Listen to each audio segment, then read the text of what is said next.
So here we have exit ticket.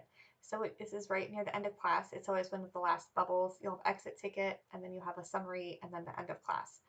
Exit ticket is where the students are practicing what they've learned. So you will click it on the teacher side, and the student side are different for this. So this one, you click it, and then you'll say chalk, chalk, and the student will choose the correct one.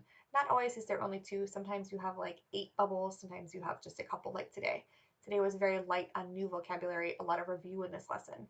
So this one you'll chalk, chalk, air conditioner, air conditioner. Then you go to focus sentence, click on the students, and then they'll tell you there are no fans in the classroom. You'll type it in this box down here, there are no fans in the classroom. Just like that, easy peasy. So after, if you have, this was a very small class for me today, I had just 1 student. If you have multiple students, they'll all be here. You'll click down and you'll do the same thing with each of them. It's normally a different sentence for each, so it's a little extra practice, a little review for the other students while they're listening to the other students answer.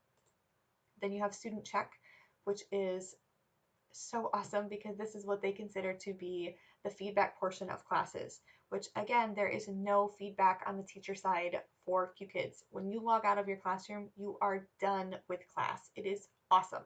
You log out, see you next class, done. This right here is what the review is. So students, when they did their clicking on their side, you will be able to review the words with them. You can see what they got right, what they got wrong.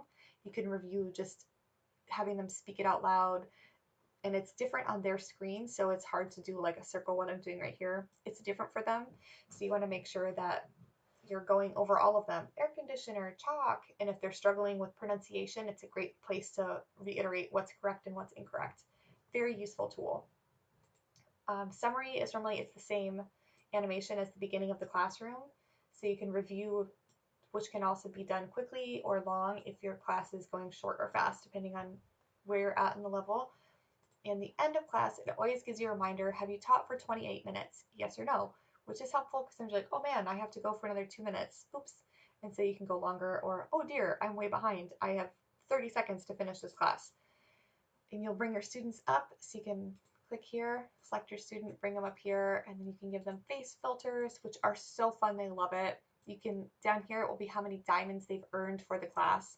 So say, Tina, how many diamonds did you earn? And they'll tell you how many diamonds. The number pops up and they animate into dropping into the little bucket.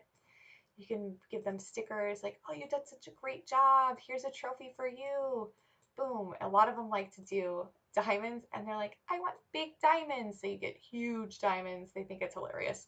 This is it's just simple, easy way. This is how you say goodbye. Sometimes you have 1 student, sometimes you have 4.